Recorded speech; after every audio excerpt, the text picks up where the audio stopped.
Hey everyone, this is Manly Badass Zero, and welcome to HIKEBACK, a horror game where you pick up a hitchhiker, and then bad things keep repeatedly happening to you. Let me tell you a story. It was late that night. I was driving through some backwoods to visit a friend. Then, I spotted something on the side of the road. That's when I first saw you, sticking your thumb out, looking for a lift. So I decided to stop and help you out.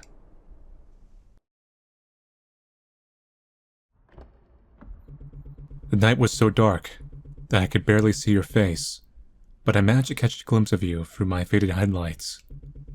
Your front was smeared with dirt and grime, and your hair stuck out in every direction. You asked me for a ride to the next town over, and I said yes. I watched you climb into the back seat.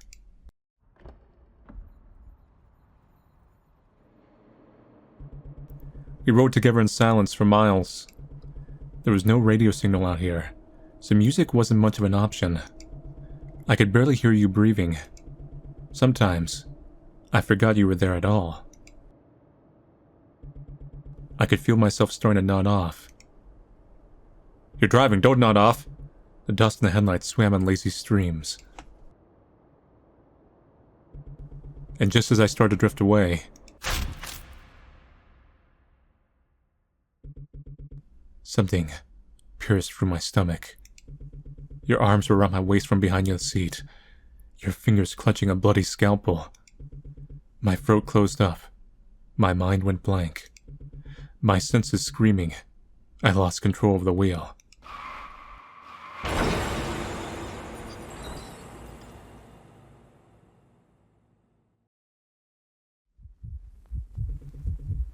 My head was pounding.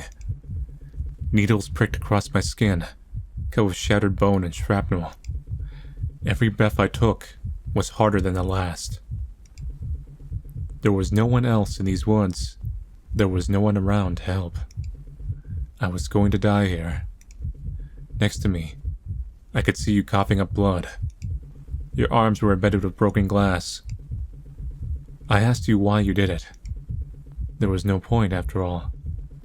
Now we were both going to die, with no one around to find our bodies. You gave me a wry smile as my vision faded to black. You spoke, with a voice like gravel and serrated teeth. You told me that you couldn't help it. It was in your nature.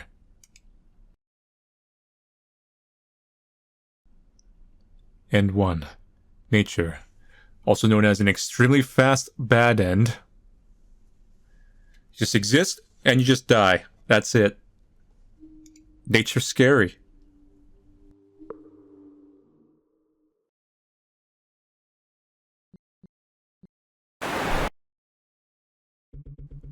Let me tell you a story.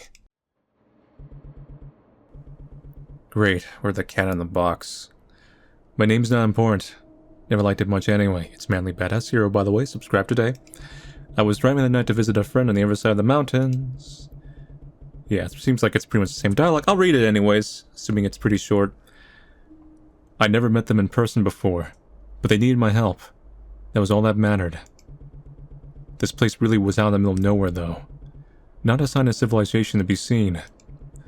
I was messing around with the radio when I saw you. A scrawny thing in dirty clothes, sticking your thumb out. So no, you can't even save the game. I guess because it's so quick? Plus I don't have a choice here. I decided to stop. So I decided to stop. I'm assuming I need to die more before I just, stop stopping. Stop it. What the hell, I felt bad for you. Maybe you really needed the help. I don't think I could have lived with myself if I abandoned someone in a bad spot. So I flashed my headlights and pulled over beside you.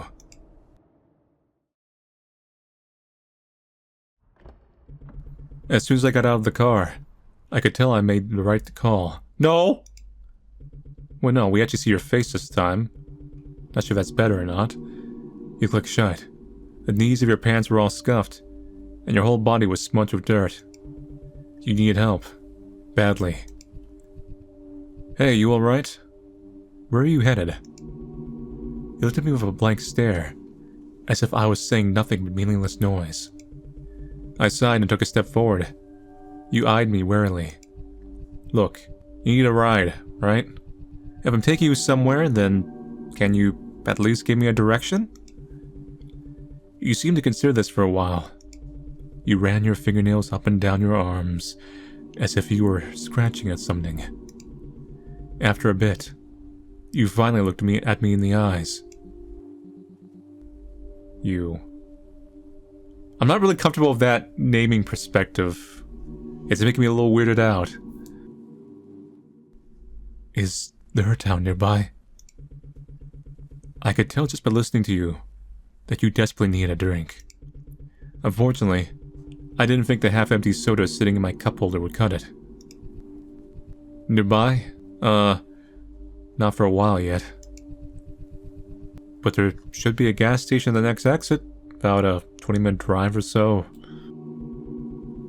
You chewed your lip in silence. Do you want me to take you there? You nodded, slowly. Please.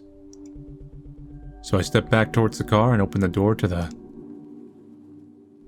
back seat, passenger side. Where did we take you in last time? It was passenger side, right? Back seat. So I opened the door of the back seat. Very safe and sorry. You stared at me for only a moment before climbing inside.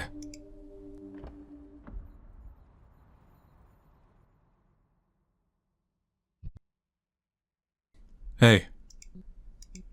What? Seatbelt. And no response. I turned around in my seat and pointed at the belt buckle. Put it on. I'm not moving this car until you do. You blinked at me, slowly, before pulling on the seatbelt.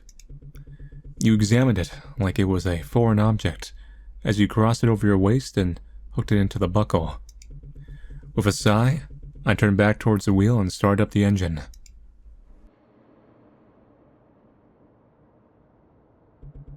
The radio still wasn't working. It was really starting to piss me off. I guess there wasn't much signal that far out. And all the while, you hardly made a sound. It was like you weren't even there. We drove for miles. Endless stretches of the same road, the same trees, the same dark expanse. For all we knew, we could have been driving in place. Things started getting blurry. My eyelids were heavy from the weight of all the hours on the road. I didn't want to risk falling asleep at the wheel, so I went ahead and downed the last of my energy drink. It was long since flat. The sugar and gunk and artificial flavors all stuck to my teeth. Gross. Still nothing from the back seat. I adjusted my rear view so I could get a look at what you were up to. I could barely see a thing. My throat closed up. What had I been thinking, letting you into my car? I had no idea who you were, what you wanted, or what you were capable of. For all I knew, you could be hiding my body in a highway ditch somewhere by the morning. Yep. You're just a total stranger. How far were we to somewhere safe? If something happened, would anyone come to help? And as these thoughts swarmed my head,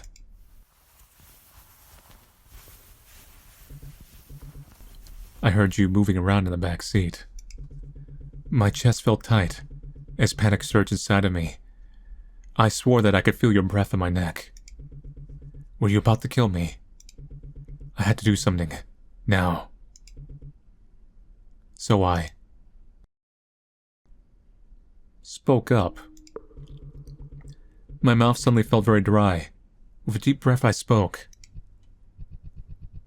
What do you think you're doing? And almost as soon as the words left my mouth,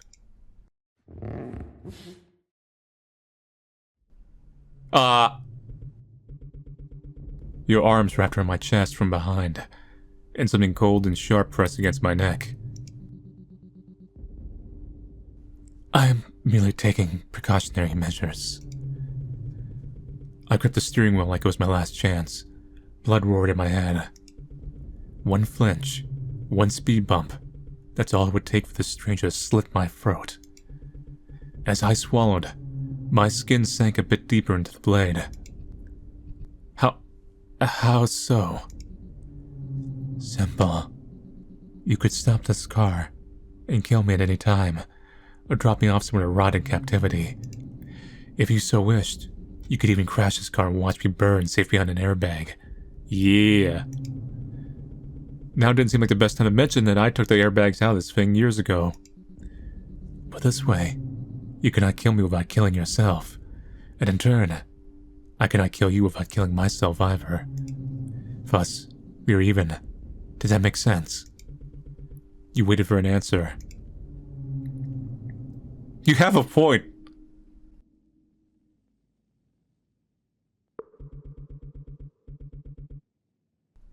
Or maybe a bit of a sharp wit. I racked my brain for any good answers and I came up empty. I couldn't really argue with that now, could I? I sighed, trying not to think about how close I was to dying at any moment as I drove. I admit it. You do have a point there, but, what happens when we make it to the gas station? You know, what's keeping you from killing me as soon as I stop the car? You huffed. I have no reason to. All I need is the ride. Sure, I guess. But why should I believe that? You're already threatening to kill me and all.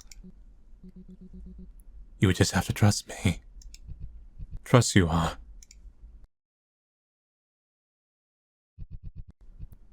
Well, we're strangers, yeah.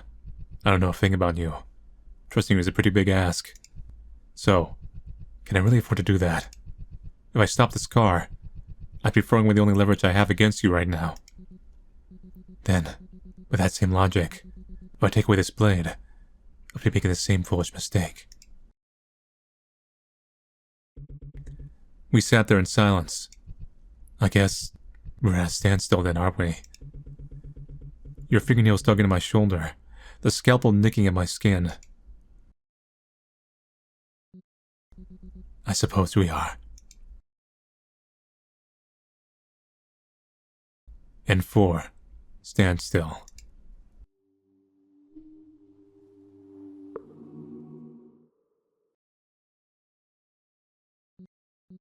This time, let me tell you a story. So now we have more options. I'm going to skip through that initial opening dialogue. It's kind of atmospheric to read every time, but eventually I'll get tired of it. I decide to stop. Might as well go for the options.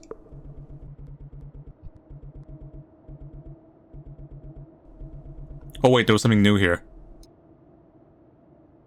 The can was completely empty. I've been so sure I still had some left. When I drink it, had I forgotten somehow? I tried to shake the weird sense of deja vu from my head, and keep my eyes on the road. So there is differences, or at least subtle ones. Still nothing from my back seat. I adjusted my rear view so I could get a look at what you were up to. Could barely see a thing. Felt closed up when I've been thinking. He was just a total stranger. Before we something more safe. So the only thing different was the drink thing, because we drank it in the other route. Hit the brakes. I couldn't take it anymore. I needed you out of my car now. Without hesitation or warning, I veered off towards the side of the road and hit the brakes. Except, I didn't catch a tree in time.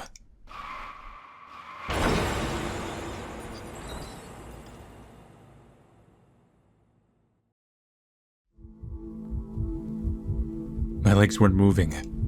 My arms weren't either. My body didn't do anything that I told it to. Like in a dream or a nightmare. My head was pounding. All I could do was breathe, and that was getting harder by the second. It hurt, but eventually the pain all blended together like white noise. Dull. Comforting. Needles pricked across my skin, cut with shattered bone and shrapnel. There was no one else in these woods. There was no one around to help. I was going to die here. I managed to turn my head to the side just enough to see you lying in a crumpled heap. You were face down, blood pooling out from under your head. You weren't moving. This was the end for both of us, so I closed my eyes.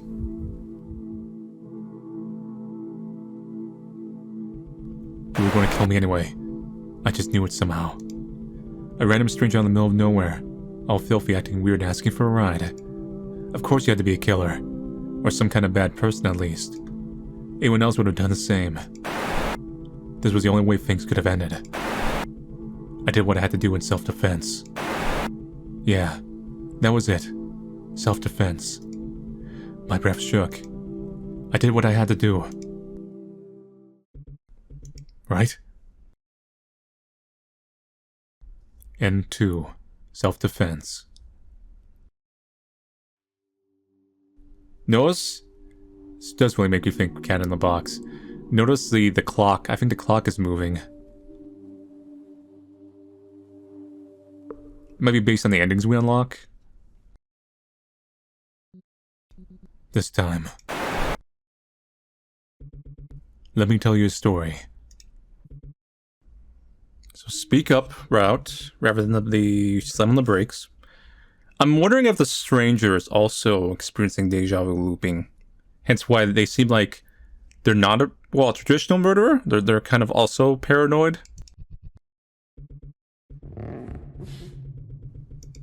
So we'll skip ahead. Because they make, well, I'll just point out before, as I'm skipping ahead here, is that they make a mention like, you could stop the car, or this, blah, blah, blah, this. So I'm wondering, mechanically, if the self-defense ending occurred earlier. That doesn't make any sense at all. I couldn't help it. My temper flared. Like hell that makes sense. The fuck are you even talking about? Why would I do something like that right after stopping to help you out? Not to mention risking getting killed myself. I was just trying to show you a bit of kindness, that's all. I took a second to catch my breath. I wasn't even sure where all of that came from. You were waiting patiently for me to finish. After a few moments, you spoke again.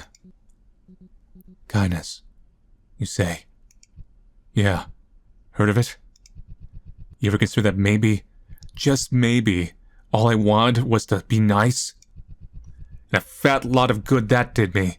Now you're fretting to kill me for it. I felt your fingers wrap against my shoulder in a steady rhythm. You took a while to respond this time.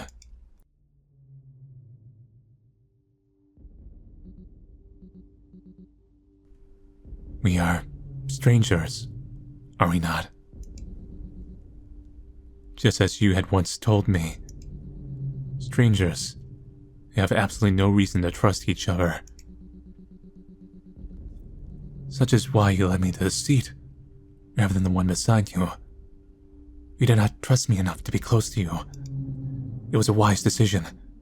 I would have done the same. And yet, despite being total strangers, you offered to drive me out of the forest. Now, why might that be? You had no way of knowing that I possessed a blade, no indication I could possibly be a threat to you. For all that you could tell, I was completely and utterly defenseless. And even now, I cannot hope to kill you without killing myself as well. You leaned forward, your lips ghosted right against my ear. From the very beginning, I have been at your mercy. Now, is this what you would call kindness? I couldn't bring myself to speak. You clicked your tongue. Well then, if so, then you're just as bad as I am, aren't you? Uh-oh. No, okay. Kinship and Fury. Going back in.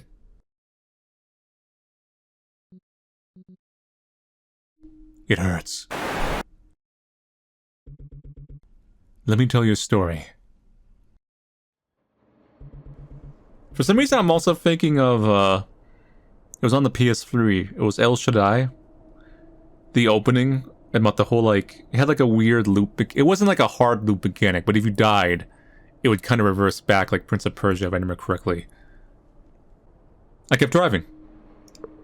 So I kept right on driving. Like hell, I was falling for that. A stranger out here in the middle of bumfuck nowhere asking for a lift. Are you kidding?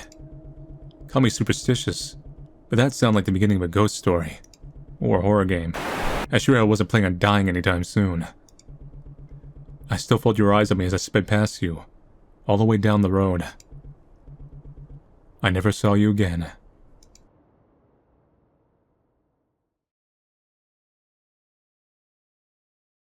And 5. Common sense. Nice. Ooh! What?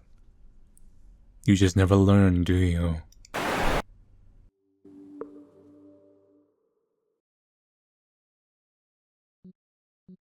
One more time. Let me tell you a story. Passenger side. So I opened door to the passenger side. You seemed harmless enough, and there was no point in being rude. You didn't move. Everything okay? Still nothing. I figured you were just nervous. I didn't blame you. This was a pretty weird situation. Then noticed you were mumbling something under your breath. Not the...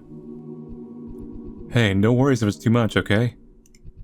If you want, I can always call a police station nearby and I... No. I refused it so quick I had to take a second to even register it. You sure? Must have struck a nerve. Without another word, you brushed past me and slid inside. I tried to give your shoulder a reassuring pat as you got in. As reassuring as I could manage, anyway.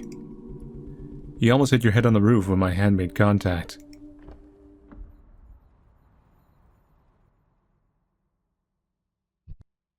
Hey. What? Seatbelt. No response, I glanced over my shoulder and pointed the belt buckle. Same dialogue. I caught you staring at me out of the corner of my eye. But as soon as I noticed, you turned back towards the window. I need something more substantial to keep me awake. Music would have been fine, but the radio still refused to cooperate. What to do?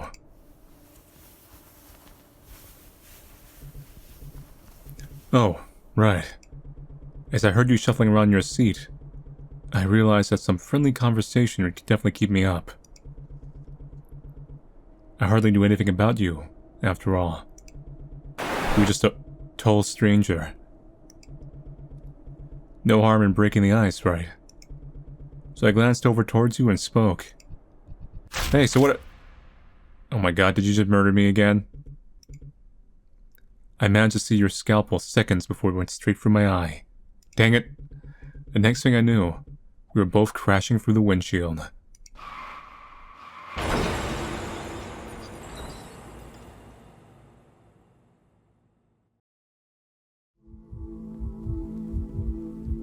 A tree. Or was it a boulder, maybe? I couldn't tell. As soon as my vision went red, the wheels slipped out of my fingers, and we crashed straight into... something. My head was pounding. The muck that was left of my eye leaked down my chin. The only thing that kept me from passing out was the pain. Needles prickled across my skin, cut with shattered bone and shrapnel. Every breath I took was harder than the last. There was no one else in these woods. There was no one around to help. I was going to die here. Next to me, I heard you yelp in pain. Through the blood, I saw your leg twisted in ways it never should be. This was the end for both of us. But instead of screaming, crying, begging for my life, all I could feel was anger. My mouth started moving before my thoughts could. What the fuck is wrong with you? Every word tasted like iron. Because of this. Because of you. Now we're both dead. Even with my sight melting away, I felt your eyes boring into me. Is this what you wanted? Your head told to the... I'm thinking it was... No, lulled? Yeah. Lulled to the side as you choked and gasped, wiping the mouth on your arm. The veins in your neck bulged. I could see them clearly now.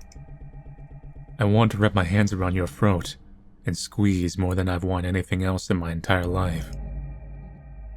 No. Then why? I pounced on your response like a rabid animal. I had to know. I deserved to. I heard your nails scrape across the gravel, hair curtaining your face. Who? What? You cleared your throat and tried again. Your voice was thick with blood. Whose fault is this? Answer me. Whose fault? Who is to blame for this ending? The one to blame is... me? Clarity struck me then, almost as quickly as the anger had. As ridiculous as it sounded, as much as I barely believed it myself. Me? Pardon? You sounded just as surprised as I felt. But the longer I thought about it, the more it made sense. If I hadn't stopped, if I hadn't picked you up, or given you a lift, this wouldn't have happened. Just being squeezed out of my chest. I couldn't tell if it was from the impact or something else. How do you figure? Somehow, it felt like you were speaking much clearer all of a sudden. But I didn't dwell on it for too long. I should have known better. Don't trust strangers and all that, right? I wanted to laugh, but it hurt too much to even try. So I should have known better. Someone like you. How else could this have ended? All that frustration, all that blind anger and desperation, and bitterness that I had felt. All I could feel now was regret. Regret that had to end this way. I didn't realize how much time had passed until you spoke again. It's not your fault. What? I craned my neck as best as I could, to catch a glimpse of you out of the eye I had left. It looked like movement from where you'd been. Like you were standing up or something. But that was impossible, right? You couldn't help it. You spoke so softly, as if you were trying to comfort me. Something pressed against my hair. Something warm. Like someone was petting my head. You sighed. You just couldn't help it. Because it's in your nature.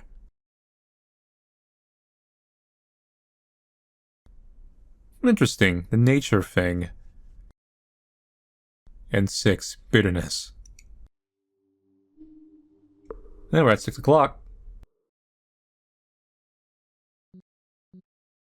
Not like that. Let me tell you a story.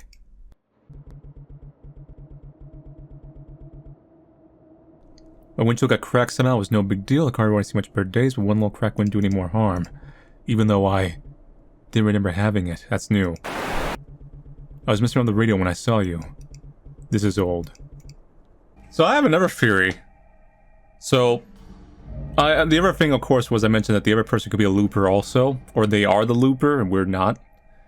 Is that the reason they're kind of scuffed up is that they go through the accident, survive it, and then they loop back here, and they're trying to prevent the accident, but they've gotten to the point where they're doing it in, like, very desperate ways. Like with a scalpel and stuff. It might have been just a normal accident before. Both of us. For some reason, I remembered something. Something that hadn't happened yet. Or was it something that was never meant to happen at all? My head spun. The answer that left my mouth wasn't the one either of us had been expecting. We're both to blame. I beg your pardon.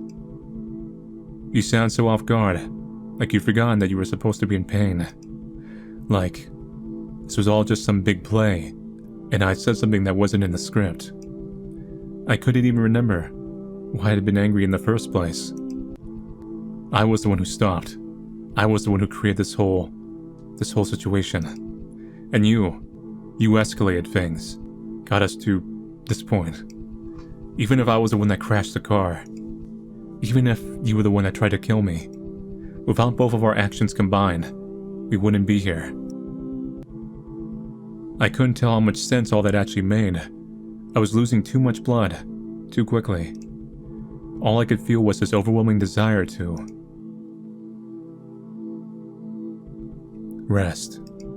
Rest until it all didn't hurt so much anymore. My good eye closed, while the other fluttered and stung. I heard you. Moving, I think. Moving like you were standing up. But for some reason, I didn't find that strange at all.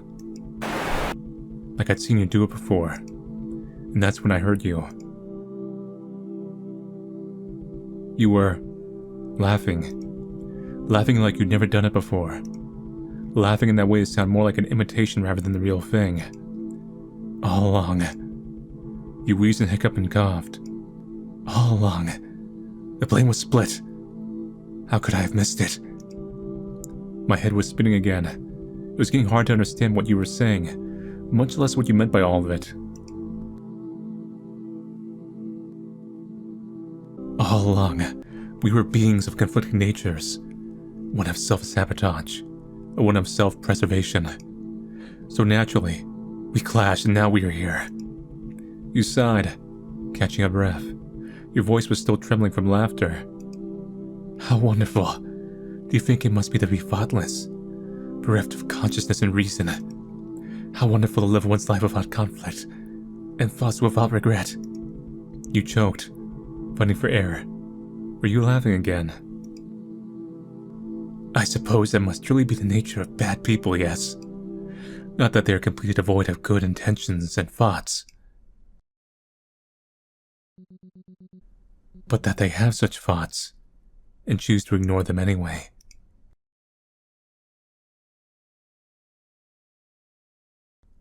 And 7. Thoughtless.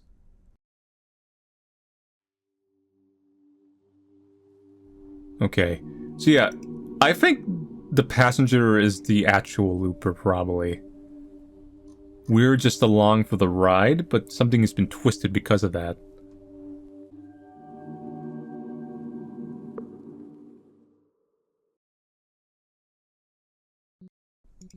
This time, let me tell you a story. You, obviously. You stabbed me in the fucking eye. What possible? I got into heated.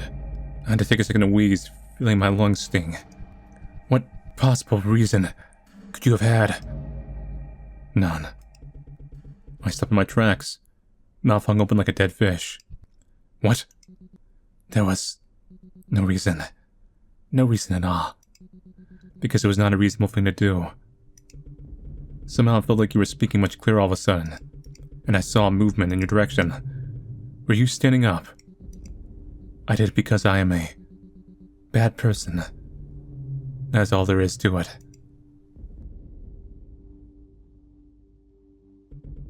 I couldn't keep the eye I had left open any longer, even as my mind raced. I felt someone new, right next to me, a creeping heat that sent goosebumps running up my neck. Because for people like me, I heard the smile in your voice. It's in my nature. So it's a variation of N1.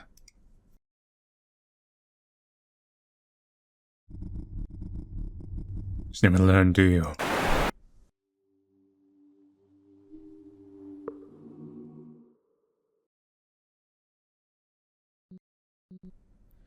Again. Again. Again, again, and again. As many times as it takes. No matter how long. No matter how far. No matter how much I had to suffer. No matter how many times I've rolled back. Because I need to keep going. Because I need to keep running. Because I need to escape this endless cycle. There. First oak, second bend on the left. So we can go back to time now. The only way from here was... I feel like we are the stranger, the passenger now. Run. Forward. My shoes were fitting at this point. The soles couldn't take much more of the same rocks, the same twigs, the same scarred debris. Just another one of the things I had to let stick around each time, as obnoxious as it was. If I wasted my energy rolling back every single little detail, I'd be dead by now. It just wasn't worth it. If I wasted my energy rolling back every single little detail, I'd be dead by now. It just wasn't worth it. If I wasted my energy rolling back every single little detail, I'd be dead by now. It just wasn't worth it. So I settled for letting a few things slip through the cracks. And I didn't have much stamina left as it was. Exhaustion weighed at my every step, leaving me lagging behind. Already 2.5 seconds slower to this landmark. I was running out of time. Third bend. Second stop. Only one option. Run. So I kept running. As long as I kept moving, as long as I kept running, I'd make it eventually right. Even if all I was doing was running in place. My lungs burned. I couldn't outrun her forever. I knew that much. I'm not stupid. But I didn't have much of a choice anymore. If I got too far for her liking, she'd pull the reins on my reins and drag me all the way back, kicking and screaming. Not this time. This time I'd make it. Whatever this time would actually be. My muscles screamed, my breath sharp, stinging. I bit down on my arm. It kept me going, distracted from the ache. Pain's like an itch that way. If you ignored it, it would only get worse. Scratch it, and you'd get relief, if only for a little while. Next bend, 8th stump. Run. Yeah, that was it. Keep running, keep surviving. Make it across the road and... No!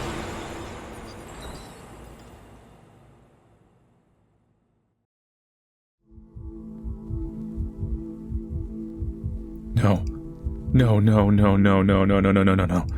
Not again. Not again. Shit. How could I have been so stupid? The road.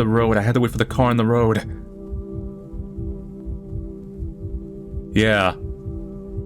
So we are playing now as the passenger. So we're seeing... So yeah, it looks like they are the looper. The driver is a victim, part of the loop. And we just got hit by the car because we ran into the road. But what's the her? Who are we dealing with? What's causing us to loop? There's a lot of mysteries here. So this also makes sense why I mentioned about the perspective thing, where it said you and then me. And it's, instead of saying me and you. And I'm like, I could almost hear his voice and muffled, distant as he stumbled out of his car, towards what was left of my body. With the blood clogging up my ears, his words were lost on me. I felt his hands grip my shoulders, trying to shake me awake. Not that it mattered what he said anyway. There was no chance I'd settle for this ending. Even if my body was broken and bleeding, I could just roll back, and everything would settle into place again. Like it never happened at all, same as it ever was. So I willed myself to roll back. Why wasn't it working? Was I doing something wrong? All I needed to do was roll back, all the way until that choice I made, the one that got me killed again. Then I could do it right this time. I could do better. So I willed myself to roll back.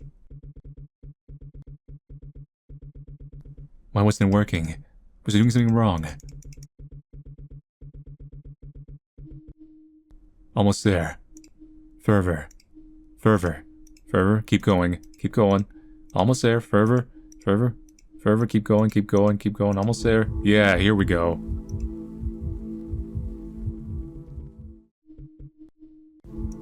Just like that. I watched the world retreat back through time like a knot coming undone. And then he melted back into the safety of his car. Everything as it should be. Perfectly balanced. What? Huh? What was that? That didn't happen last time, right? Just a hitch, maybe. Then if I... Oh. I was back here. I definitely hadn't been found. Not that quickly. This was a different type of hitch, then. Punishment for rolling back too much, I suppose. Bargained too much with the past, and eventually the past comes to collect. If I waited, I'd eventually end up where I was supposed to be. But that meant dealing with Her. Even my own memories. Her presence put me on edge. I sat on the edge of my old cot, and her on the folding chair across the room. Then this was one of our sessions together. Way back then. Or when, rather. Again, number 8. I know you can do better this time. Training sessions, that is. My vision throbbed behind my skull, my nostrils thick with the stench of copper. My nose was bleeding again. I decided not to deviate from the script. I can't. It hurts. My voice was small. So small. So fragile and useless. I sound like a child and I hated it. I wanted to tear that weakness right out of my throat. I know it hurts. But you need to try again, okay? Number 8. Just one more time, and then you can rest as long as you'd like. Really? My blood boiled. Do you promise? I promise. Liar. Liar, liar, liar.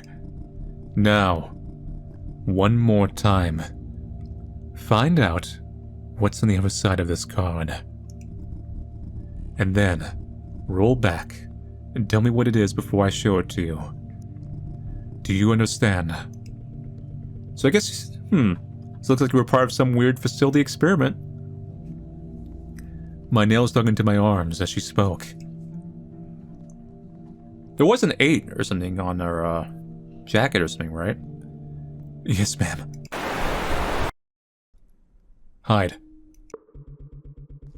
The car would be passing by on the road any second now. If I ran, I'd get hit. So I caught myself on a nearby tree and crouched down into the brush.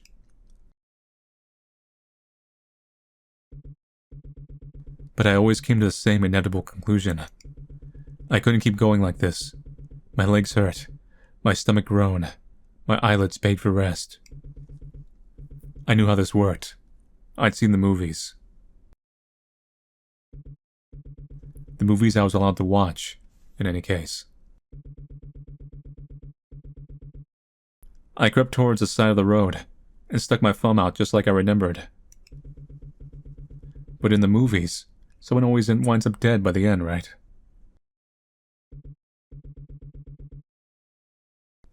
I didn't know what the other choice I had. My scalpel hung heavy against my thigh, the one thing I'd been able to take with me, the one thing that kept me alive. Then the scalpel makes sense too, because, they're in like a medical facility of some kind. For X-Men, apparently. Or maybe that's where they're keeping Akira. There had to be a better ending to this. There had to be. I wasn't going to give up, no matter what it took. So he flashed his headlights and pulled over right alongside me.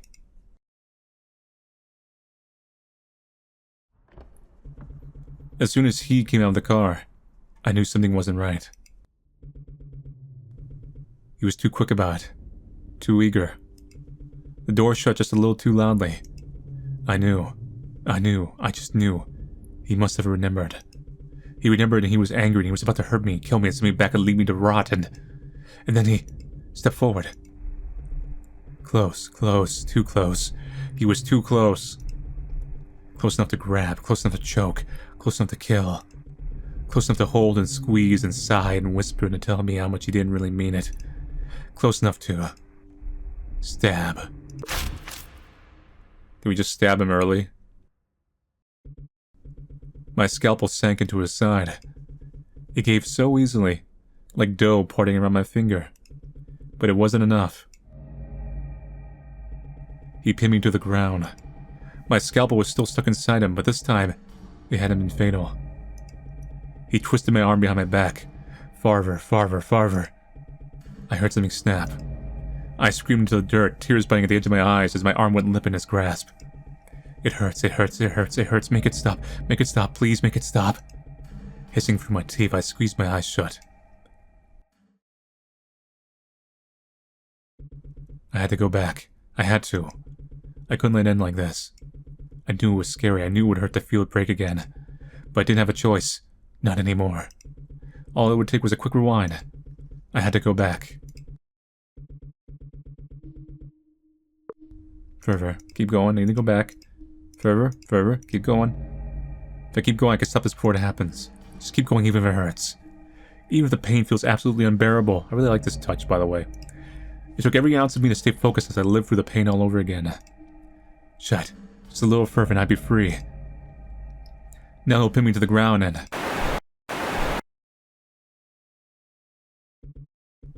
Again. But why? Was I really running that low? She warned me once.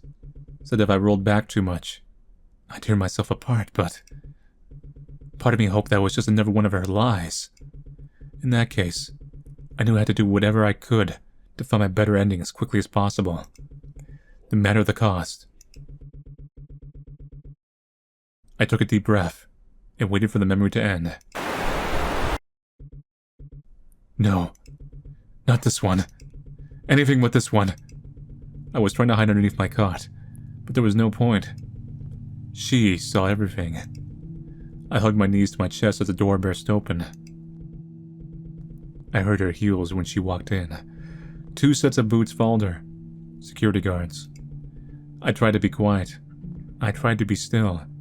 I tried to be invisible. But it didn't work, of course. I always wound up right back here. Right back in this horrible limbo. A cycle that never ends. The guards pulled me out from under the cot by my ankles and slammed me against the wall, my arms pinned. I struggled. I squirmed and bit and screamed and kicked. Nothing worked. She stood between them, her eyes boring into mine. I couldn't look away even if I tried.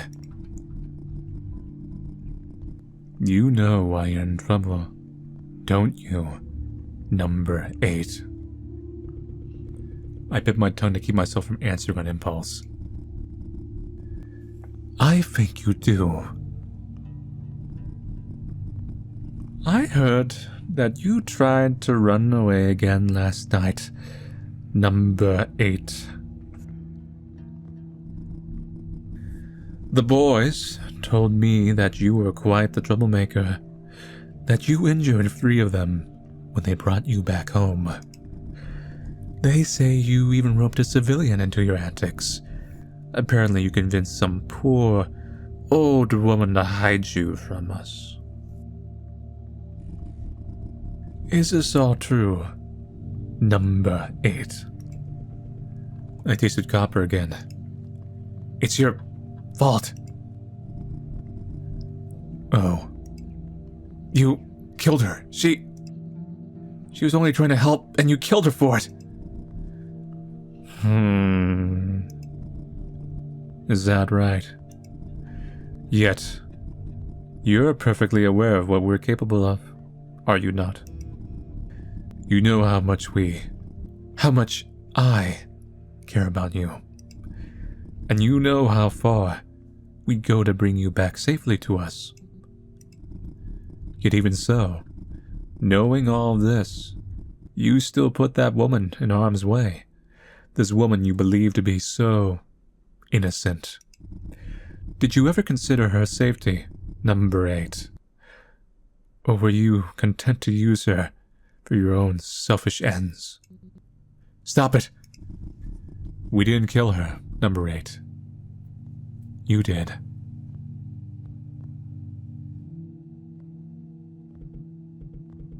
She cupped my chin, her thumb stroking my cheek.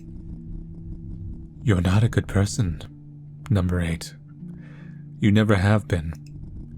You're a weapon, a tool, a killer, and nothing more. Don't forget it.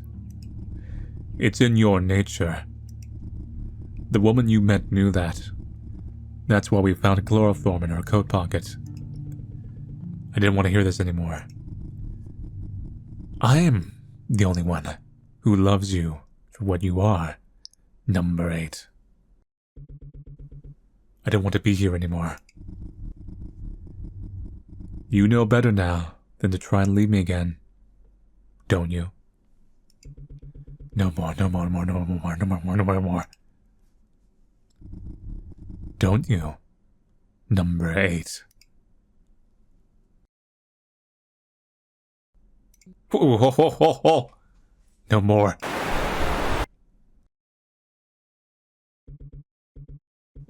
Breathe.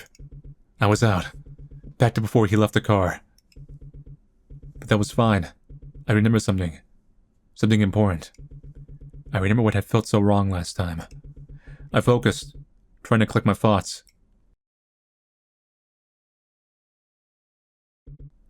He was just you. You came out of the car. Right on schedule.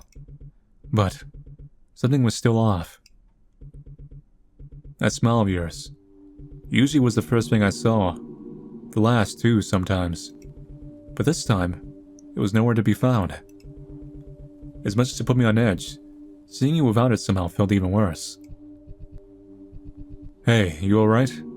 Where are you headed? Like clockwork. The same words, the same cadence, the same ending. What can I do to make things differently and end differently this time? I was resisting not only what fate had in store for me, not only what your intentions were, but, in the end, my very own nature. What do you do when you're the one stacking the odds against yourself? You step closer, but I expect it this time. Not that it helps. My throat closes up when you approach. An involuntary response. Survival instincts. Look, you need a ride, right? So round and round it goes. If I'm taking you somewhere, then you can at least give me a direction. Anywhere but here. But I knew I couldn't say that. I couldn't give too much away. I picked up the bite marks on my arm, forcing myself to breathe again. Deep breaths. Focus. Do better this time. I met your gaze head on, and willed my voice to stay even stable. Stick to the script.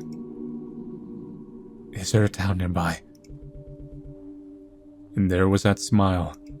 Almost as soon as the words left my mouth, your expression shifted. I could never get a read on you, no matter how many times I rolled back. Nearby? Not for a while yet, I don't think. I tapped a finger on the inside of my palm, trying to be patient. Next it was, there should be a gas station at the next exit, about a 20-minute drive or so. I sank my teeth into my lip, only minor deviances so far. Would it be enough? Do you want me to take you there? Nod. I nodded. The lump in my throat wouldn't go away no matter how hard I tried to swallow. Please. You returned my nod, ever so slightly, but you were still smiling, always with the smiling. Did you even notice you were doing it? Before I could stop you, your hand made contact with my shoulder. It took any semblance of self-control I had that left to keep from pushing you away and taking out my scalpel. You patted me twice and turned back towards the car. I watched you closely, making sure you opened the right door. Back seat. Good. My shoulders relaxed, ever so slightly. I didn't like it when you were too friendly, too trusting. It made me nervous. I'd already seen a lifetime's work for you, but even so, I couldn't risk trusting you back. I had no idea who you really were, after all. You coming? Moment of truth. My scalpel felt cold, pressing against my skin as I climbed inside. See, in the context of they're trying to escape security guards and whatever that's chasing them down and agents, I could see why they would be more paranoid now. That some random person's picking up in the middle of nowhere. This is just the facility coming to bring me back, basically. You know what I mean? The smell wasn't any better this time around. Like the bomb on an old ashtray. Hey. My brow furrowed. What? Seatbelt. Oh, right. For some reason, it slipped my mind every single time. Hard to think about road safety when I knew you could see me this car hurtling in the next tree at any moment. No seatbelt was going to help me there. Put on. I'm not moving this car until you do. Whatever. I crossed over my chest and tugged into the buckle without another word. One time, back when I still wasn't sure what it was, I'd asked you what seatbelts were for. You started asking me a whole lot of questions after that. Ones I didn't like too much. It didn't end well. That was about the time I'd realized that you couldn't know the truth. Not even pieces of it. People didn't take too well when they found ticking time bombs in their car.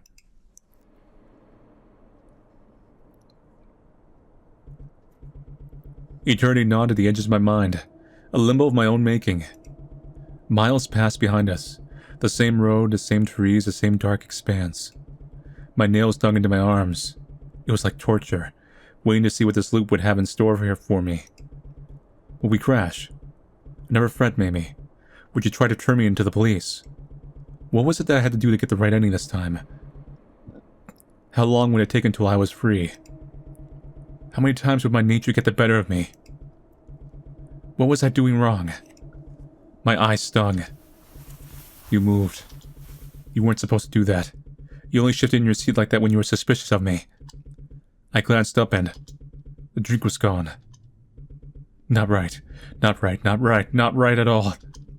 I'd left that hitch behind ages ago. More trouble than it was worth.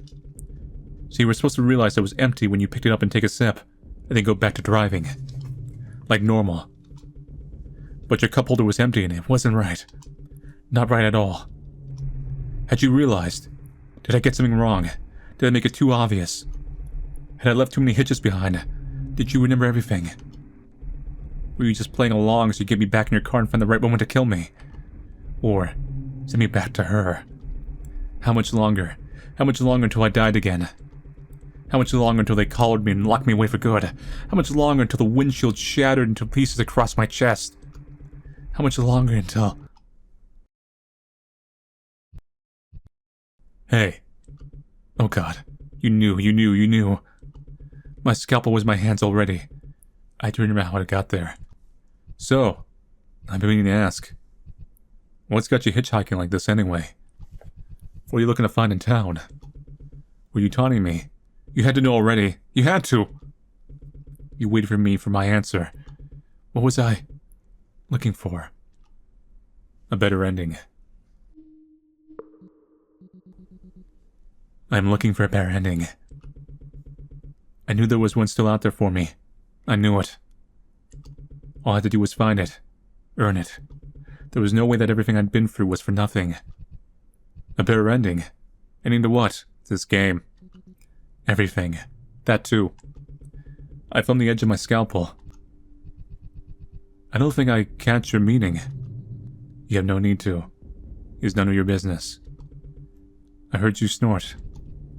It kind of is. You're in my car, you know. You're not planning on doing something dangerous, are you? The blade stung at my flesh. And if I was? I didn't wait for an answer. This path was already a lost cause. You must have figured it out already. But I wouldn't be so careless the next time. Before you realized what I truly was, before you lost control of the wheel, I drove my scalpel into the back of your seat. And I prepared myself to start again.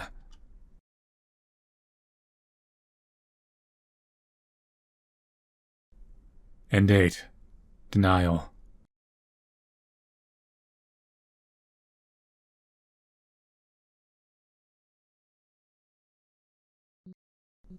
Is this really the ending that I want?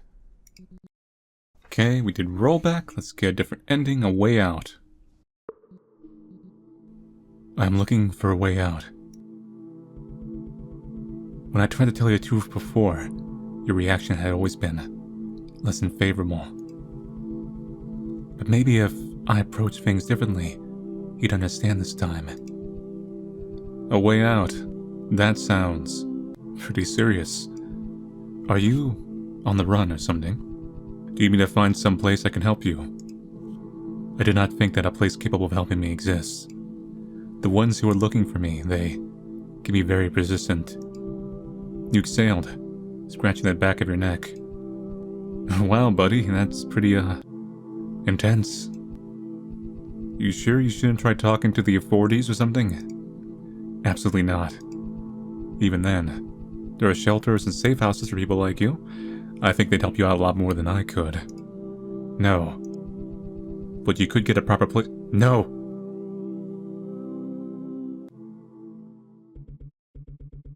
The car went silent. It wasn't fair. Everything I just said would be a perfectly reasonable suggestion in any other situation, but they didn't apply to me. They couldn't. It just wasn't fair. It wasn't fair that my better ending, that my real life remained forever outside my reach, taunting me, hung at the edge of a fishhook. It didn't take long until I heard you dialing something on your phone. However spotty the signal may have been, I knew it was too late. Hello? Is this the runway safe line? I sighed. You never listened, and I couldn't have anyone else knowing about me. So I took your next words back before they even left your mouth.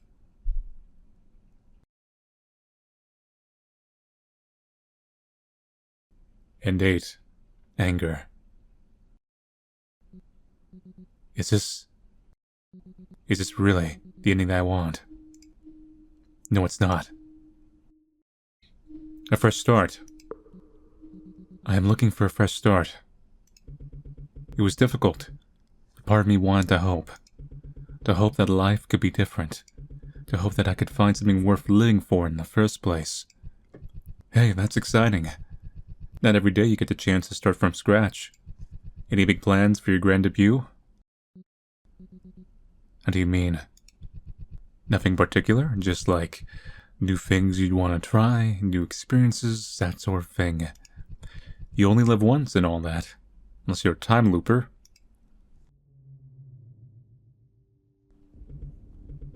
My chest hurt.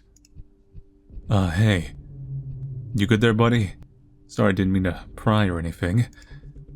I fought and fought and fought, but in the end, I couldn't come up with one single thing that I wanted to do with my life. I had nobody waiting for me, nothing to look forward to, nowhere to go. I was alone, unwanted. Why was I here in the first place? You're a weapon, a tool, a killer. Was that really all I was good for? Something to be used for someone else's personal gain. A mindless weapon. Buddy? The scalpel's handle slid sweetly in between my fingers. Oh, hey. What you doing back there? If death and violence were truly all I could have in this life, then maybe, just maybe, I could take them down with me.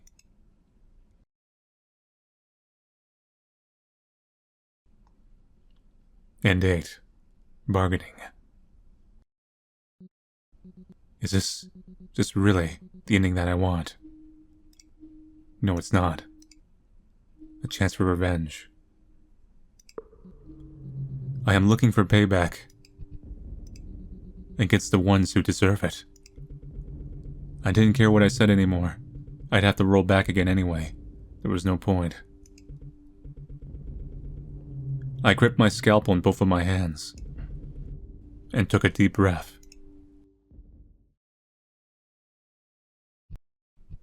So then, I was right about you, huh? What? You leaned over in your seat and swerved to the side. I saw the tree. I saw the steering wheel spin free from your grip. I saw the branch heading straight for the window. I'd seen it all so many times before. I already knew how this ending went. But even then, knowing what I did, I'd never seen that look on your face before. Even when you blamed me for our deaths, even in the moments before I'd killed you. I'd never seen that pure, unadulterated hatred you had when you thought I would hurt someone else. Being looked at like that, it made me feel so empty. It stuck there in my mind, even as I watched the rest of time melt away in front of me.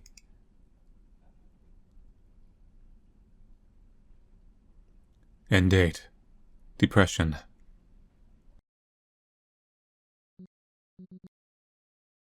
Is this really the ending that I want? No, it's not. Nothing. Nothing, really. Nothing. I hugged my knees to my chest, fighting to keep my voice even. Thank God you couldn't see my face from the front seat. Nothing at all. I'm only passing through. Is that right? I'm in the same boat, actually. Good luck with the rest of your travels, yeah? Hitchhiking ain't easy. I will keep that in mind. And you kept on driving, without a care in the world. I inhaled, my breath shaking. Nothing. That was all that was waiting for me at the end of this road, wasn't it? Just nothing. No matter how hard I tried, no matter how many times I rolled back, nothing I did would change my ending. Time is a circle, and I was going to keep following this fruitless cycle for eternity. There was nothing I could do. Nothing.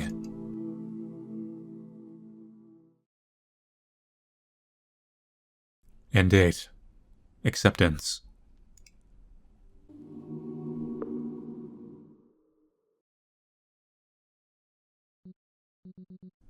I don't want it to end like this.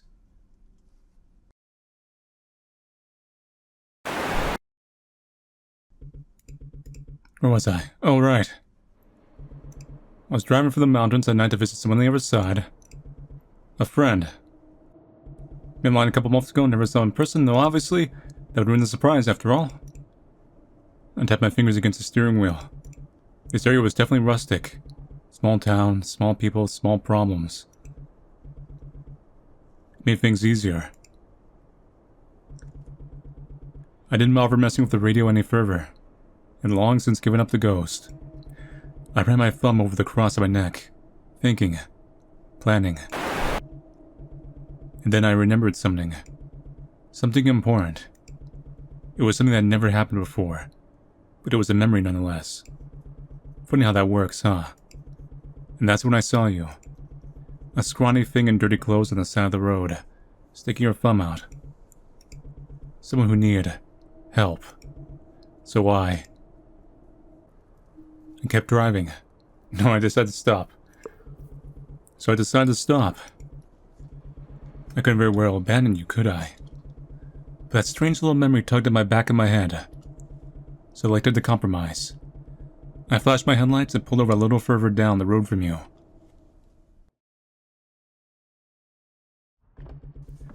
I went straight to the trunk as I got out and grabbed some essentials for my bag.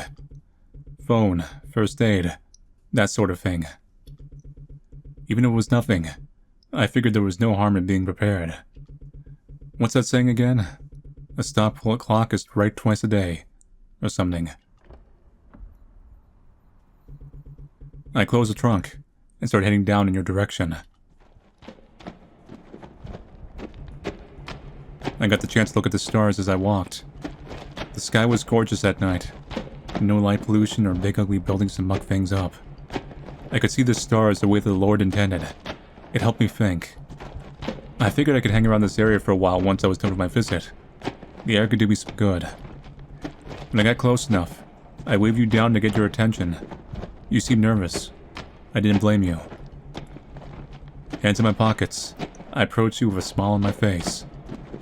It just didn't feel right not to have one.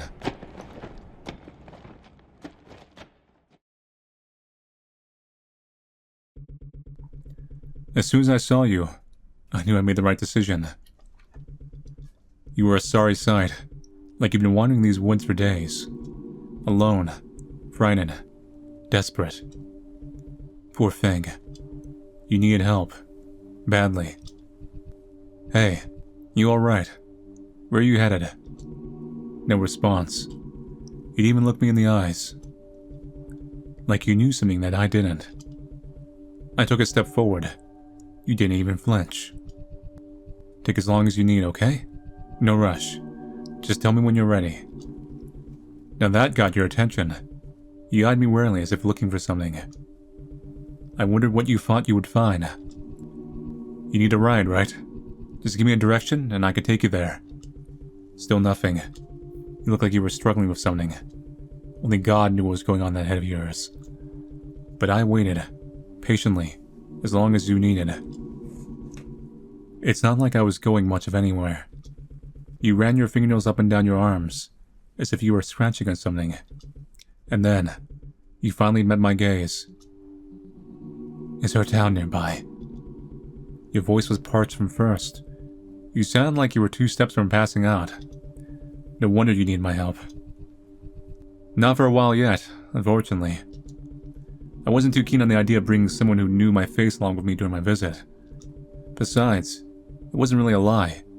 The Lord would forgive me. But there should be a gas station at the next exit, about a 20-minute drive or so. I could take you there, if you like. I never paused. Something was really getting to you. Life would be so much easier if people were just open with their problems. Easier to help that way. But patience is a virtue. I knew I'd learn the truth eventually. I always did. Please. So polite.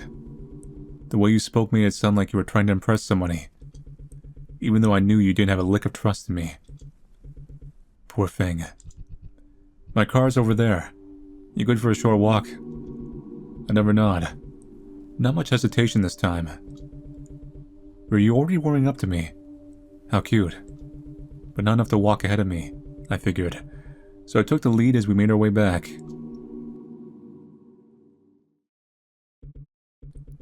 I pressed a kiss to my cross when you weren't looking.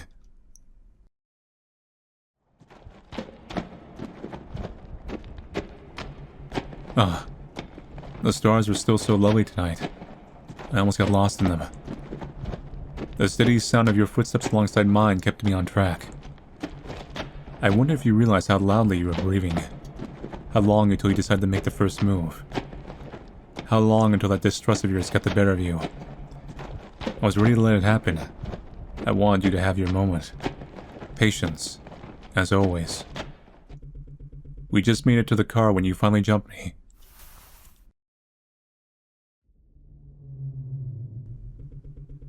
Pinned up against the door to the driver's seat, with your scalpel at my neck. Well, that had been your plan anyway. But I remembered something that never happened before. And now, my fingers closed around your trembling wrist as you strained, trying so desperately to drive the blade into my flesh. You were too exhausted to use your full strength, so I watched you struggle in vain. What do you think you're doing? Your teeth ground against each other, so determined to see this through. Is that any way to repay a stranger's kindness? I tightened my grip, my nails digging into bone and fragile skin. You hissed, face scrunched up in pain. It was all the distraction I needed. The side of the car groaned as I slammed your weight into it. My hand was caught in fistfuls of your hair. You hung limply from my grasp, like a doll. The scalpel slipped out from your fingertips. Your eye twitched from the side of your face that made impact. With a sigh, I tossed you back onto the ground. You struggled to sit up. I kicked the scalpel under the car. No time for silly things like that anymore. Ah, you were still trying to fight. Teeth bared, pulling yourself up to your knees. We couldn't have that now, could we? So I pulled my gun out of my pocket and aimed it right at your head. You froze, eyes wide as ever, like a deer in the headlights. Looks like we had a gun all along. Poor thing. You really hadn't expected this at all, had you? That's enough. Sit down. To my surprise, you complied rather quickly. It's like all the fight in you just vanished. All it took was a little tough love, huh? There you go. Feeling better now. Your eyes stayed locked on the end of the barrel. Care to tell me why you decided to stab me in the back? I kept my voice even. Gentle. No sense of losing my temper or anything. You swallowed. I could see your lip trembling. You glanced down at the ground beneath the car. Someone was getting ideas.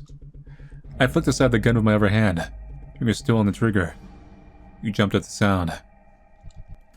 Eyes up here, buddy. Let's try again, shall we? Why were you trying to kill me? You inhaled sharply. Please, Ah, so you finally found that voice of yours. What was that? I gestured to the end of the gun. Your chest rose and fell, shaking like a leaf. Please. Please don't kill me. You sound like you were about to cry. But that didn't exactly answer my question now, did it?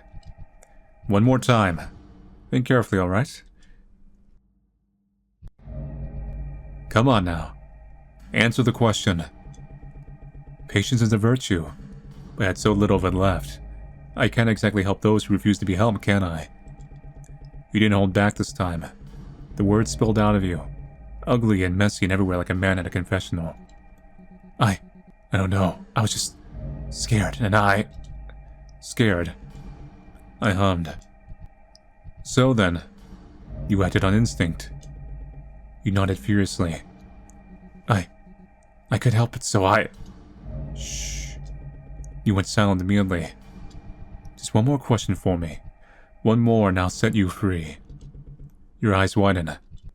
One more, okay?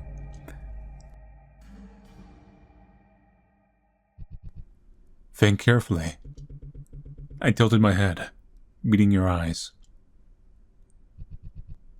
Are you a bad person? You didn't respond. You want to go free, don't you? Answer me then. Are you a bad person? You stammer uselessly. I don't know. I don't understand what You're not sure. You aren't, are you? You aren't, are you? Your brow furrowed. I smile. It's alright. I can tell. Bad people. They don't just come pumping out of the ground, you see. Evil is made, raised. The world just pushes and pushes and pushes, and sooner or later you start to push back. Seems reasonable, doesn't it? You didn't say a word, but you didn't have to.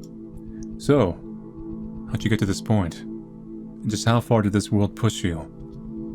I crouched to meet you at eye level, watching those eyes of yours start to water.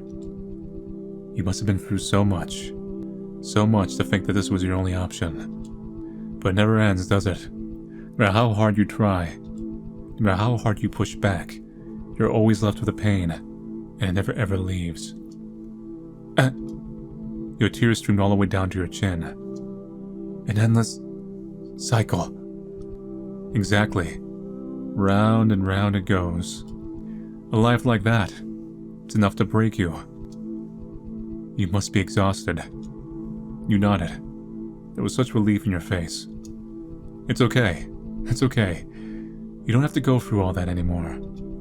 I forgive you. The Lord always forgives. I wrapped an arm around your shoulder, and you crumpled like a stack of cards.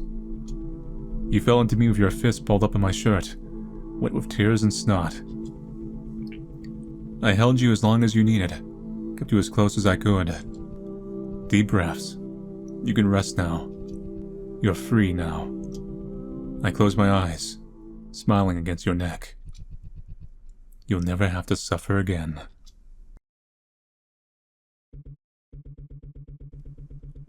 You didn't even realize my gun was at your head until it was too late.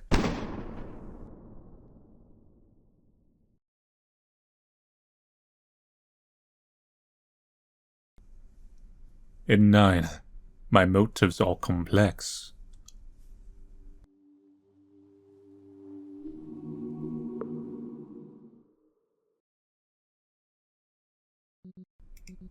What are you? Where was I? Oh, right.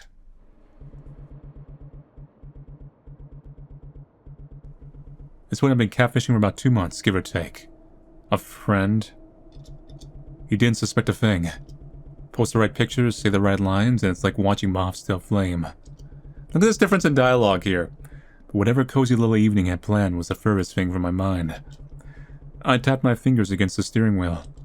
This area was definitely rustic. Small town, small people, small problems. It made things easier. I didn't bother messing with the radio any further. It long since given up the ghost. I'm wondering, so was number 8 right to not trust us? Because I feel like we're like a nod to the... There was a game. It never came out in the end, but I remember it was the car game where you like get picked up by a priest and you had like not get killed. I almost wonder if like this is like a nod to that. It feels like that cliche, right? I ran my thumb over across my neck, thinking, planning. Then I remembered something. Something important. Oh, and my gun too, of course. God gave predators claws for defending themselves with. Then God gave humans a sense of justice and Glock to see it through. I slipped in my coat pocket, safe and sound. Even if it was nothing, I figured there was no harm in being prepared. What's that saying again? A stop clock is right twice a day or something?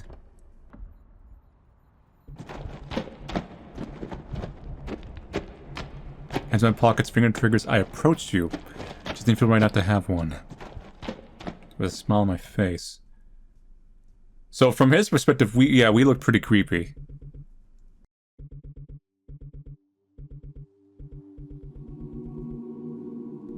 Not to mention that pretty nasty looking shiner to show for it. Now where'd you get something like that from? Is that something new? You didn't have like an eye like that before. Is that from when you got hit by the car? Alone, friend, desperate. Poor thing. You need help, badly.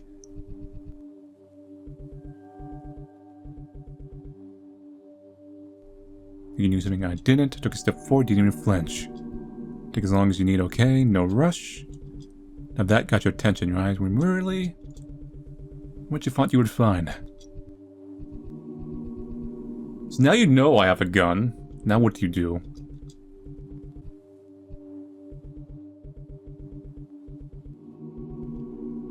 And a gun had scared you already. Shame on me. Your eyes fell in my pocket. For just a moment, doubt crept through my head.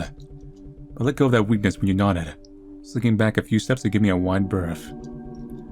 Took the lead as we fell into the car, letting you trail behind me.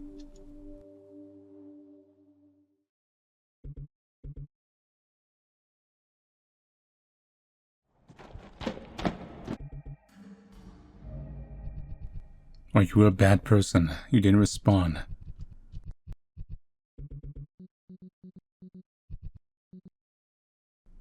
I think you are. I think you are.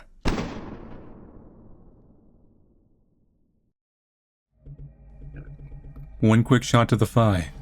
Nothing serious, mind you. Just enough to keep you from causing any more trouble. You yelped like a dog and collapsed, clutching your leg to your chest. Poor thing. Poor thing. But it's alright. I forgive you, you know. You sound like you were trying to say something, but only the smallest whimper escaped your lips. Well, maybe not at the moment, but eventually I will. By the time I join you, all will be forgiven. Because he always forgives. I bent down to get a better look at you now that you were more reasonable. So sharp and scrawny, it was a wonder that the wind didn't knock you over. See? God sent me to take care of people like you. People who threaten the safety of his flock. People who don't bring nothing good in this world, and leave all sorts of nasty stuff behind. I brushed your hair off your eyes, my fingers trailing across the bruise in your cheek. You stared at me with such hatred in those eyes of yours. People like me, too. Give them a taste of their own medicine and whatnot. Karma, I think they call it. You spit in my face. I couldn't help but laugh. I know. This all doesn't make much sense to you right now, does it? Usually, I try not to mix work and personal business. Makes things simple that way. But even before I saw you flagging me down, I've been seeing things. Visions, maybe. I saw your eyes widening as I spoke. Things that hadn't happened yet. Things that weren't yet to be. Now, I don't fancy myself a prophet or nothing, but if the Lord's bending my ear, who am I to ignore him? And, well, buddy, I wrapped my fist around a lock of your hair and pulled you up to look at me properly. You'd gone pale as a sheet. I tucked the barrel into your chin and gave you a smile. God wants you dead.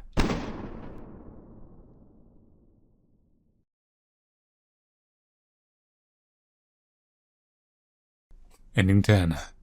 Karma.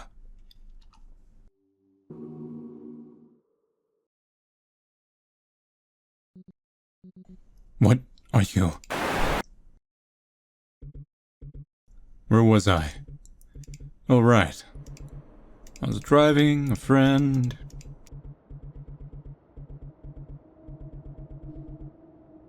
But this isn't more new dialogue, right? Because there was only so many creeps and weirdos I could find on local dating sites.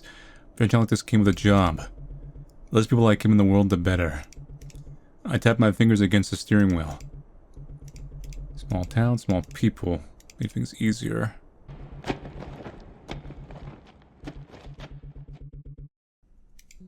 Whoa, what?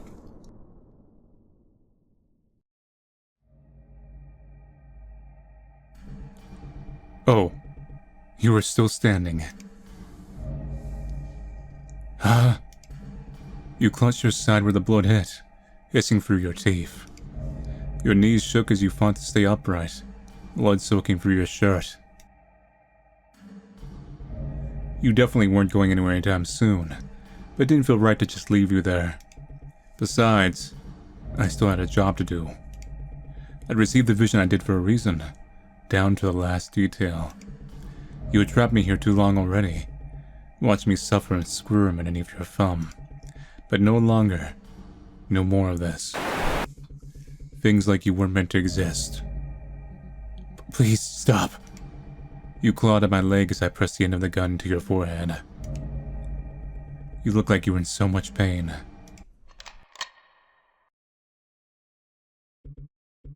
So I granted you mercy.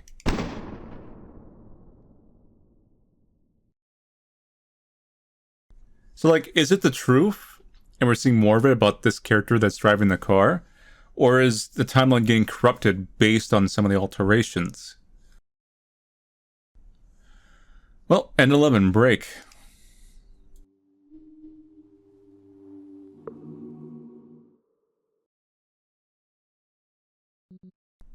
I can't let you near me. Where was I? Oh, right. I was driving through the mountains, someone on the other side, a friend.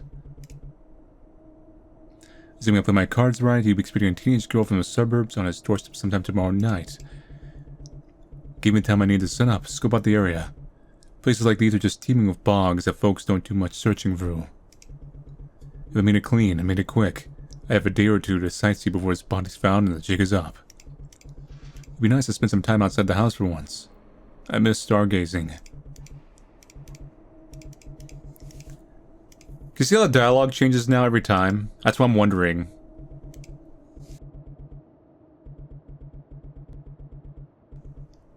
I had forgotten something funny. I shook the weird sense of deja vu from my head and kept my eyes on the road. And that's when I saw you. Scrawny thing. Someone need my help. Hey, you alright? Wait. Before I could even blink, you drove a scalpel straight through my stomach. I fell to my knees, arms wrapped tight around my waist, fighting to stop the bleeding. You flicked the blood free from the blade and stepped towards me again. But, for some reason, your hands were shaking. You looked terrified. Don't. Your voice trembled, eyes blown wide. Don't come near me. Again. Again. I choked, feeling blood and bile rise up in my throat. My vision shook. What are you talking about? I fell to the ground as the life drained from my body. I never found out who you were, or why you'd kill me.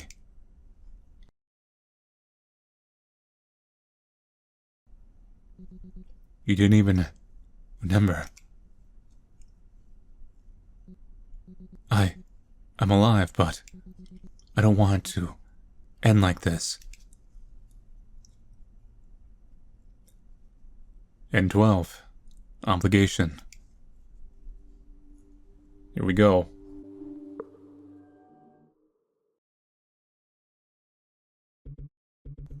Let me tell you a story. You needed help, badly. This was the end for both of us. You know why you're in trouble, don't you, number 8? Are you a bad person? Us, we're even. Does that make sense? I insist. No. No. No. Where was I? And when was this? The 7th loop? The 18th? The car crash? That much was obvious. Was this the one where I stabbed you first, or the one where I tried to threaten you? I could remember. Or... Wait. Why couldn't I roll back past this point? It wasn't working. Was I stuck again? Was this a memory? It's a new kind of hitch. Or did I finally reach the end? So then, this was it. My final loop. The only ending I had left, and I couldn't even remember which one it was. After all this time, fate won out. So my only option was to give up.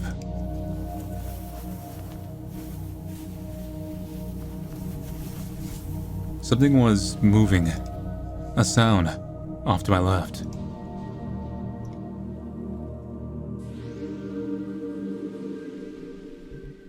Oh, it must have been you. Like I said, you survived the impact this time. Were you still conscious? Then, all I could do now was look.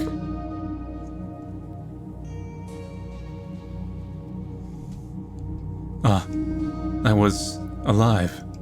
Just barely. My breath was slow and even. My cross dangled loosely from my neck. Even without looking up, I already knew what had happened. My car crashed. We survived, but not enough to save ourselves. It was a miracle that we were still breathing at all. And you.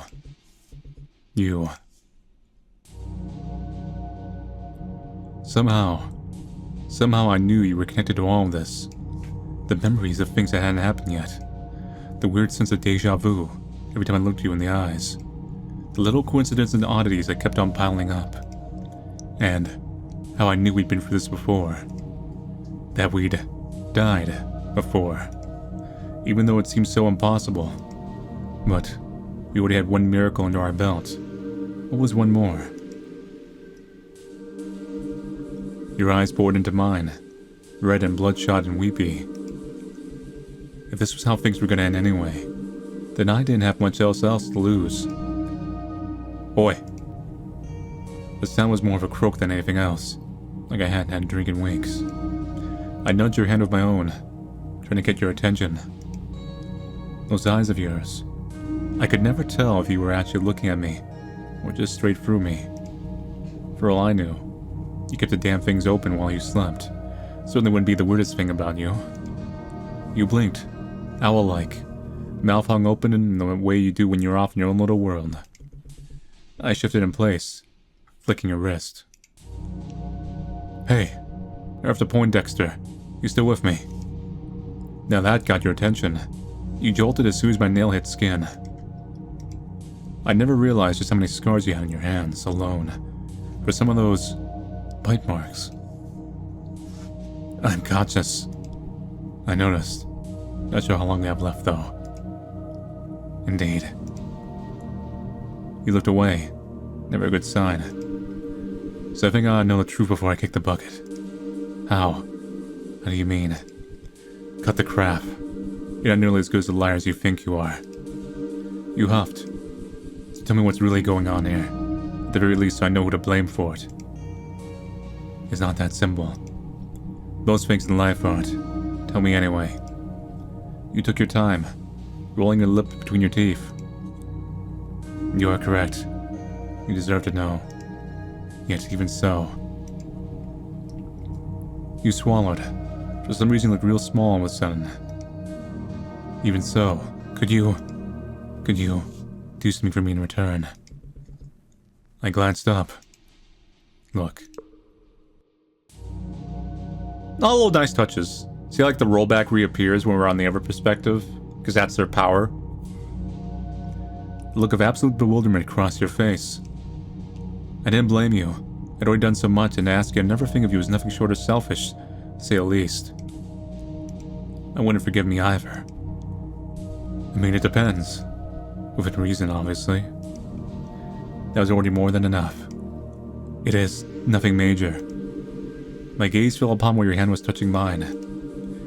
Calluses and rough skin hid underneath a worn leather glove, the hand of a worker. How little I knew about you, even now. I'm not the best at telling stories. Speaking in general is difficult. But I do enjoy listening to them. So once I'm finished, could you tell me a story as well?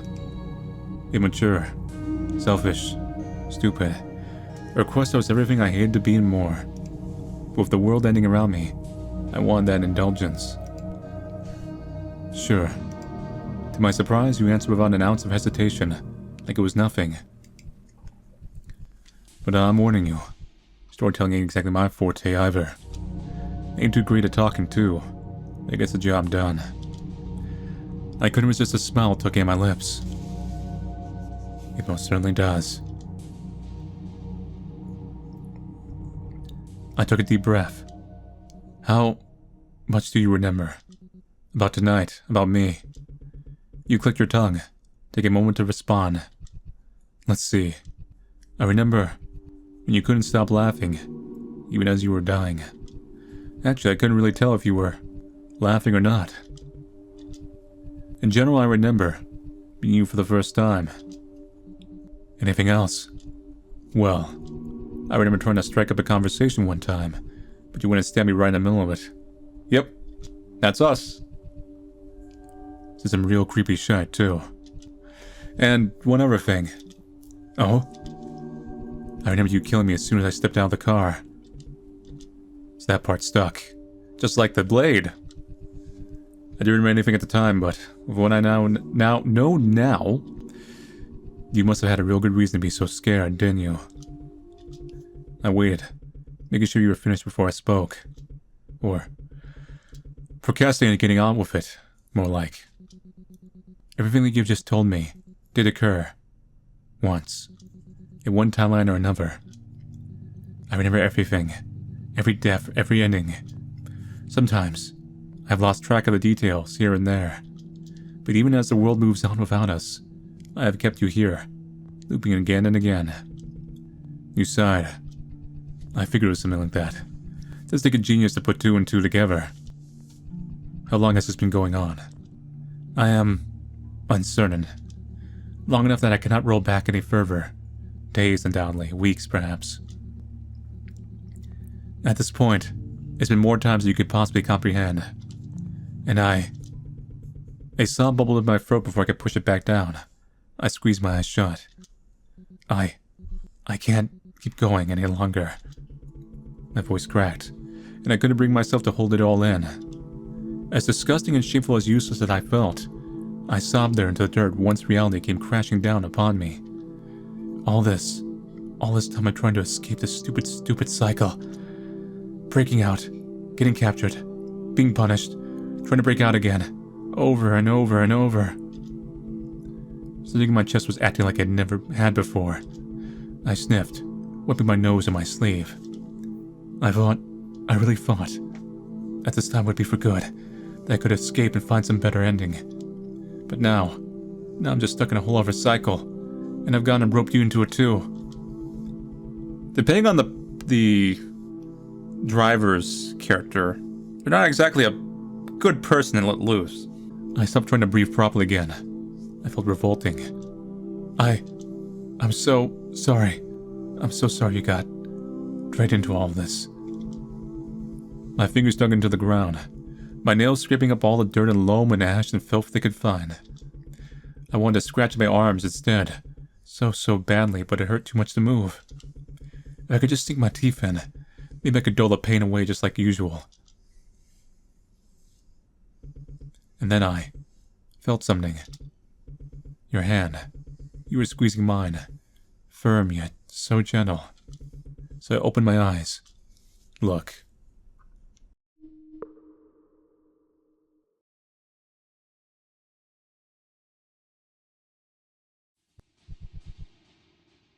Let me tell you a story.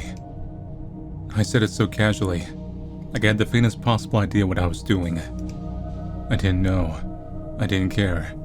All I knew was that this was the end of everything, and someone needed my help. Whatever pain you were going through, however much you'd suffered, I promised you a story with a happy ending. And if God had abandoned me here, then I sure as hell wasn't going to do the same to you. I took a deep breath and looked up at the stars. This is a story about a scorpion.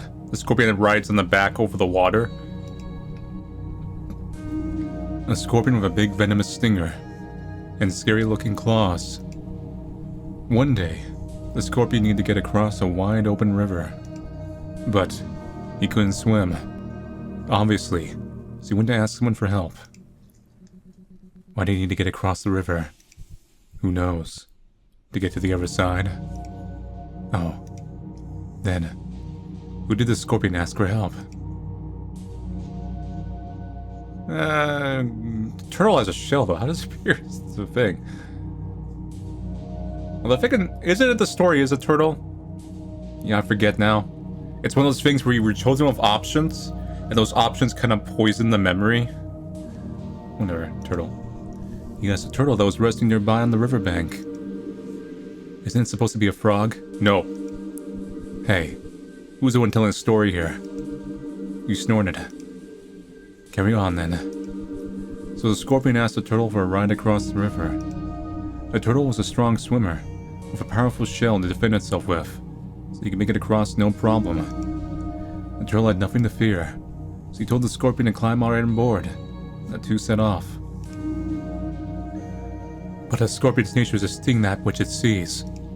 While they were swimming across the river, the scorpion would have no choice but to attack its friend. A scorpion's stinger can't pierce the turtle's shell.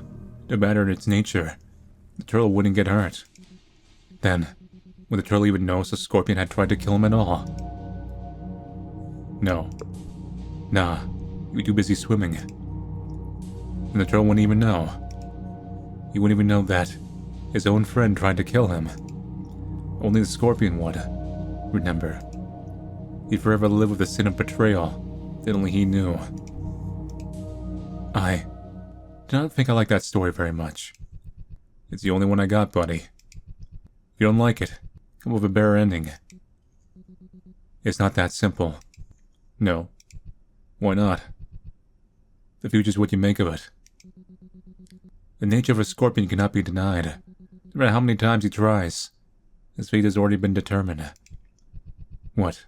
Like destiny or something? No. Just stupidity and self-sabotage.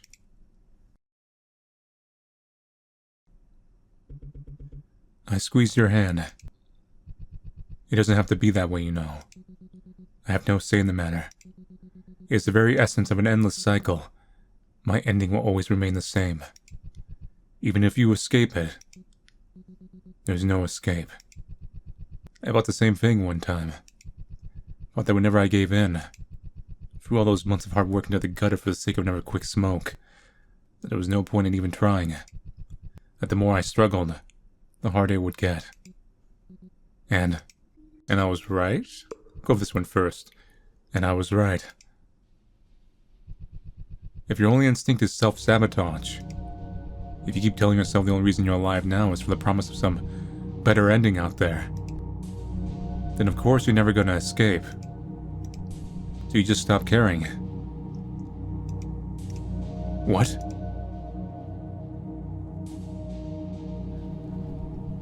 Life ain't like the stories. Nothing goes the way it should, and there's no neat and tidy ending waiting for you when everything all works out. You just kinda keep going and going until you can't anymore. So don't buy into all that crap. Don't run yourself ragged looking for some higher purpose or whatever. Do what you think has purpose. Do what you want to do, so you can live without any regrets.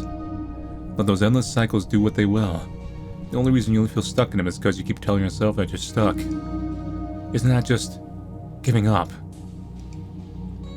If you don't even try at all, maybe.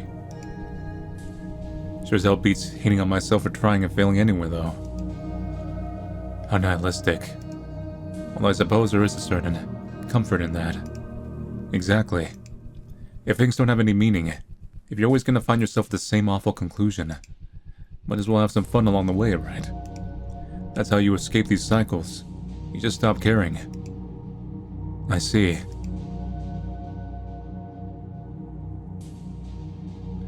I'm so tired. I just want to rest for a while. I hummed. Just as long as you need. Get all the time in the world, don't we? I got a snort out of you with that one. You curled up against my arm, still as the grave, while I stared up at the sky through the trees. It hurt to breathe. I was about to let it all go when I felt you nudge my palm, your voice no longer than a whisper. May I request one last thing of you? Shoot. Even after all this time, I don't believe I ever asked you for your name. Don't think you told me yours ever. I don't have one.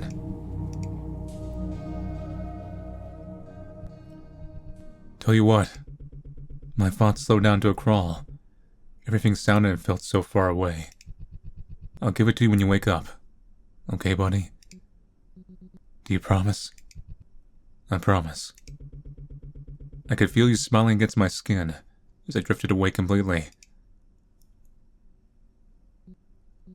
Liar.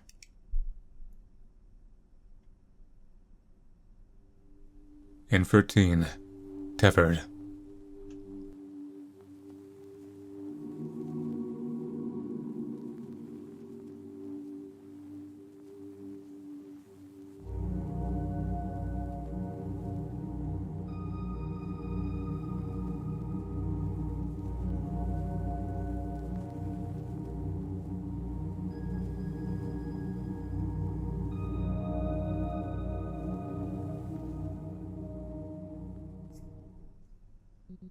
You've now unlocked the ending gallery. There you can view all the endings that you've received, along with the ones you've yet to receive. Simply select the option labeled bonus from the main menu to visit it. Hope that you enjoyed this strange little story known as HIKEBACK. The clock has stopped. If you'd like to play through the game again, you may come visit me here where it all began. I hope you find the better ending that you seek. Okay, here's the final choice branch. And I was wrong. And I was wrong. The effort that comes with getting yourself out of something like that, it never really ends. You don't just break out and then you're home free. You have to keep going. As much as it sucks, it's a commitment. How much more committed do I have to be? Your voice was full of venom. You have no idea how long I have been trying. No idea how much. My fingers curled around yours as you took a shaky breath. How much I've had to do to just get this far. If the reason why I'm still here is only because I didn't try hard enough, then maybe I never actually had a chance in the first place. Maybe so. What?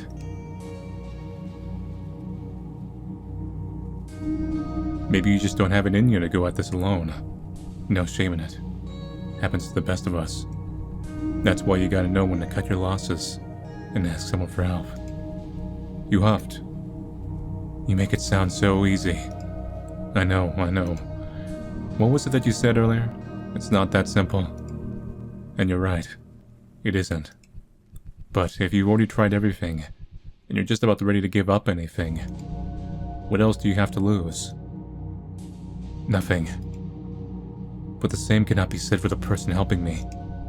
That's on them. Their life, their choices. I would still be responsible for the hardships they suffered. What did I just say? You went quiet again. But I had enough of this anyway. What are you... Come on, you. Up and at him. Even as every part of my body screamed in protest, I pulled myself up to my feet, using one of the trees nearby to keep my balance. But I didn't let go of your hand. You're going to kill yourself if you try to move that much. Yeah, you killed me plenty of times already. I can handle it. As I said that, I plucked down a piece of shrapnel from my stomach and hissed as the pain hit me all over again. Case in point. Oi, it's enough out of you, wise guy. Come on, get moving. Excuse me? Sliding my hand down to your forearm, you yelped as I pulled you up beside me. I saw your leg was twisted, bent and broken in all the wrong ways, so I eased you onto my shoulder to help you stand. You're coming with me, buddy. This better ending of yours that you want so bad. Wherever it is, we're gonna find it. You wobbled, clinging to my arm for dear life. This is ridiculous. We cannot make it a single step, much less far enough to find help. I dragged us forward past the tree. You practically shrieked. See? Look at that, a step. We'll be out of here before you know it. Your nails dug into the fabric of my shirt. Why should we bother? I grunted, groping for another branch to hold on to while I pulled us forward. You hurt to breathe. Listen, I have no idea what kind of high power you ascribe to, but God put me here for a reason, and that reason is to rid the world of bad people and look after the good ones. No matter how this ends, whether I get you somewhere safe or die trying, I'm doing exactly what I set out to do. We took the next few steps in silence as my boots slid across the dirt, your bad foot dragging behind you. You're insane. Nope, just stupid. Now, are you gonna help us walk or what? I didn't expect you to respond, or do much of anything really. I was perfectly content to keep us going until I couldn't anymore. But instead, you reached out to touch my chest and... Ow! It felt like I'd been socked in the gut. Something reverberated through me, and it took a second to shake off the impact. What the fuck did you just do to me? But you didn't answer. When I looked down, I saw you going completely limp. Oi! You didn't move a muscle. Your head rolled to the side, nosebleed streaming down across your lips. And then I realized how much better I was feeling. I looked down at my stomach where the glass had sliced me open from the crash. It was like the wound was closing in on itself. Not healing, per se, but melding together as if it had never been there at all. Like it was reversing itself or rolling back.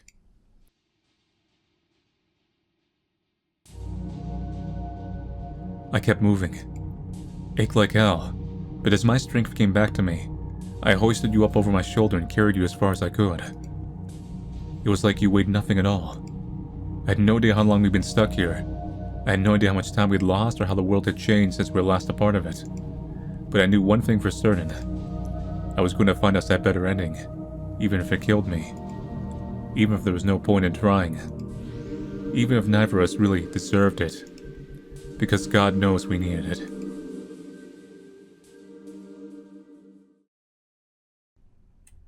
N0. Nurture.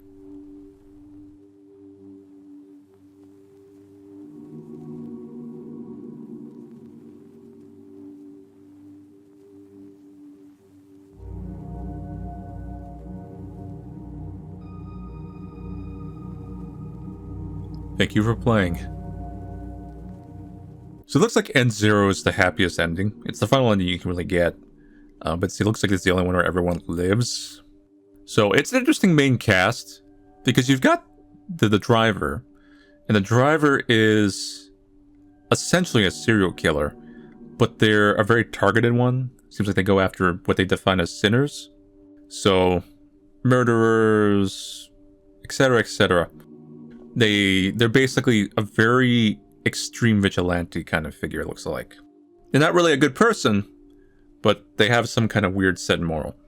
And then we have our other protag, who we play as quite a bit, which is number 8. Number 8 is some weird time-traveling super weapon that some facility was making. And it seems like that they're not actually a bad person, but they've looped so many times now. And initially there's a bit of a bait and switch where you think maybe number 8 is just a killer or something weird's going on. But then it turns out that number 8 has a decent enough reason to be suspicious of the driver, and they've seen the drivers through nature enough times where, like, they know, like, I need to take them out first sometimes, or maybe I can do this or this or this, and it kind of goes on and on and on. Because where you start the game isn't where the game technically started chronologically, that's just where you inserted yourself into the audience. So it's a good loop story. It's very wordy. I'm not using that as a derogatory kind of word, but more of like, this is a very story,